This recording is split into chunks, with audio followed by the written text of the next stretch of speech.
in exchange for information about President Trump's former lawyer and fixer, Michael Cohen. It's all part of the criminal investigation into payments Cohen made to a porn star and to a playmate ahead of the 2016 election. Each woman claims she had an affair with President Trump. He denies it. And remember, Michael Cohen said in his secretly recorded conversation with President Trump that Weisselberg would handle the payment when it came to payment time.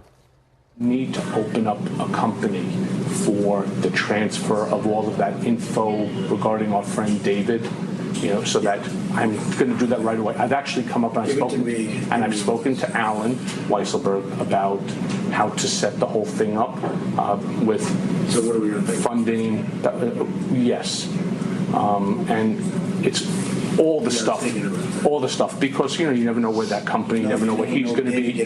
Correct. So I'm all over that.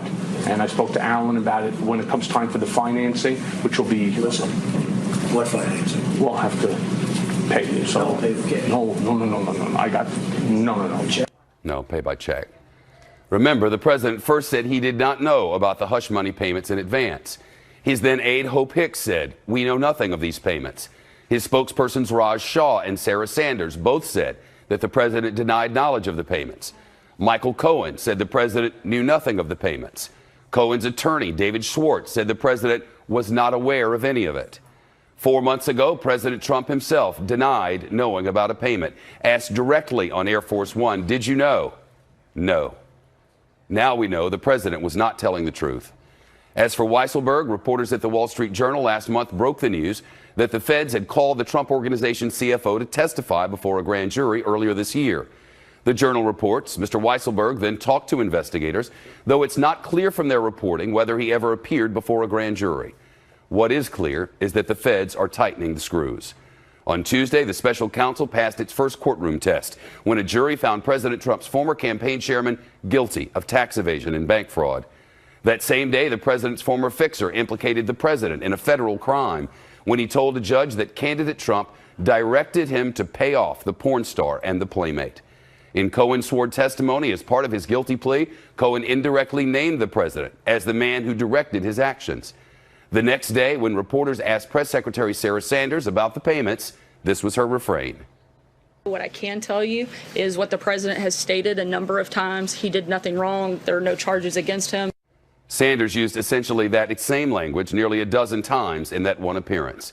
Then yesterday, not long after President Trump said in an interview that aired on this network that flipping should probably be illegal, we found out the president's longtime friend and CEO of the National Enquirer's parent company had gotten immunity for talking about Cohen and the payments.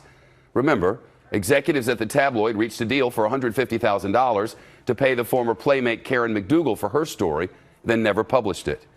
So to recap, the fixer who ponied up and said the president told him to do it pleaded guilty to federal crimes. The head of the company that buried the playmate story flipped and is cooperating with the feds. Now the man the fixer said would arrange the payment, the chief financial officer of Trump Organization, has flipped and is cooperating with the feds. The question, what are they saying to the feds? And beyond the payments to the porn star and the playmate, what did the president know? And when did he know it? Let's bring in Rebecca Davis O'Brien, who's a reporter for the Wall Street Journal. The Wall Street Journal's parent company and Fox News parent company share common ownership, and Rebecca's been covering the Cohen story extensively. This development today, thank you. Thank you for having me. This development today that now the chief financial officer goes back more than 30 years with President Trump, has turned state's evidence. How big a moment is this? Well, it's a pretty big deal. Alan Weisselberg was the financial right-hand man and the financial gatekeeper for not just Donald Trump and his organization, but he had access to the family as well. He knows a lot of secrets, and it's a pretty big deal that he's speaking to the feds right now. You don't get immunity without the feds first knowing to some degree what it is you have to provide them, right? Correct. And we know that they had executed a search warrant on Michael Cohen and his home and office, and that they had access to his emails for a long time. They got 3.2 million documents thereabout, audio tapes as well. Many of those have been with the Mueller team for a long time. Now, it would seem, at least from looking at the way this lays out, that Weisselberg would be one who could either confirm or deny or knock down the Cohen statements. Well, Michael Cohen, in his plea on Tuesday, said that, and in the plea documents themselves, said that it says that Alan Weisselberg was, Mr. Weisselberg was among the people who worked to approve that money, the repayments for those women. So we know that he had familiarity not just with the business, but this particular transactions that were alleged or charged, and to which Michael Cohen pleaded guilty on Tuesday. I think it's important, though we know this, to remember and report often that this is not an investigation, a story of an unfolding drama of a man's personal dalliances outside of his job. This is not a story about that. The question at hand here, the issue here is, did the president, in an effort to sway the results of the 2016 election, commit a federal crime when he gave hush money or directed the hush money be given to women who were accusing him of things and might be able to hurt him in the eyes of the public before the public went to vote? This isn't about any sex. This is about trying to influence the vote, and that matter could be very serious. Yes, it is. How do you get, clearly Cohen is part of this quilt that the Mueller investigation is putting together. There are a lot of people now who seem to indicate this is a money matter. Well, this is not the Mueller investigation right now. This is the Southern District of New York, and what they have been pulling together is the investigation was in part, and 6 of the 8 charges to which he pleaded guilty on Tuesday were related to Michael Cohen's personal business dealings. Mm-hmm. But the 2 that have, of course, become the most central and visible right now are the campaign finance violations. And what he is alleged is that he directed or helped facilitate those payments at the direction of then candidate Donald Trump. And if that is the case, that's implicating the president in a crime, has been reported in your paper and on our network. And some have further said, prosecutors who have been on our air have said, were he a citizen, a private citizen, he could be charged. But since he's the president, that's sort of a gray area. Yeah, it is a sort of a gray area. And I think there's also a question of what was known about, how much did the president, if as alleged, he knew and was helping to direct this. How much did he know? Did he know that what was happening was potentially designed to influence an election? There are some gray areas there. And of course, Mr. Weisselberg is in a position to potentially fill in some of the gaps. Rebecca Davis O'Brien from WSJ and WSJ.com. Thank you. Thank you. The Trump Organization could soon be facing yet another investigation, this time involving the president's former fixer and the playmate, or I should say the payment, to Stormy Daniels. The New York Times reports these would be state charges so that, for instance, presidential pardons could not apply. Laura Ingle with the news. She's live in our New York newsroom. Laura? Hey, Shep, we could be looking at a domino effect stemming from Michael Cohen's guilty plea in the federal case with additional state charges. Now, his federal guilty plea included breaking campaign finance laws with those payments to women who claimed to have affairs with President Trump before he took office, as Rebecca Davis just noted. The New York Times is reporting the Manhattan District Attorney is considering criminal charges against the Trump Organization and 2 senior company officials in connection to the hush money payments.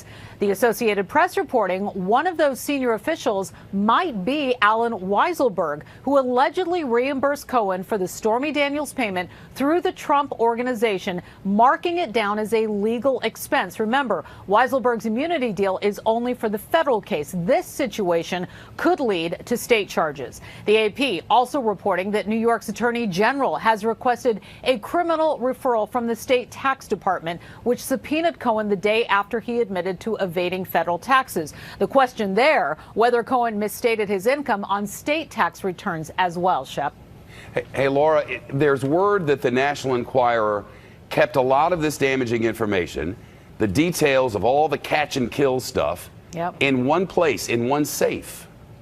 In one safe. The AP is reporting this tabloid-worthy headline. This broke last night. We've reached out to American Media Incorporated and their lawyers, which owns the National Enquirer, for comment on this report. So far, haven't heard anything back. And this news coming after our sources confirmed to Fox yesterday that federal prosecutors granted immunity to National Enquirer Chief David Pecker, who, as we know, is a longtime friend of the president. According to the report, the Enquirer kept this treasure trove of documents inside a locked safe that contained details of hush money payments. Pecker Pecker, the Inquirer CEO, allegedly paying for those damaging stories about Mr. Trump and not publishing them in that practice that you mentioned, catch and kill. The paperwork, there's another interesting part, was removed from the safe by Pecker and the company's chief content officer just before Mr. Trump's inauguration, according to this report. What exactly happened to those documents is still unclear, Shep. Laura Engel in New York this afternoon. Sad news now. You may have heard Senator John McCain's family today announced he's decided to stop medical treatment for his brain cancer. The 81-year-old revealed last summer that doctors had diagnosed him with an aggressive form of the disease. He's been at home in Arizona since December. Peter Ducey live on Capitol Hill. Peter? And Shep, even while Senator McCain has been away in Arizona trying to get better, he's been weighing in on the big issues of the day here in the Senate with paper statements. But this one came from the McCain family, and part of it says John has surpassed expectations for his survival, but the progress of disease and the inexorable advance of age render their verdict. With his usual strength of will, he has now chosen to discontinue medical treatment. His daughter Megan tweeted this: "My family is deeply appreciative of all the love and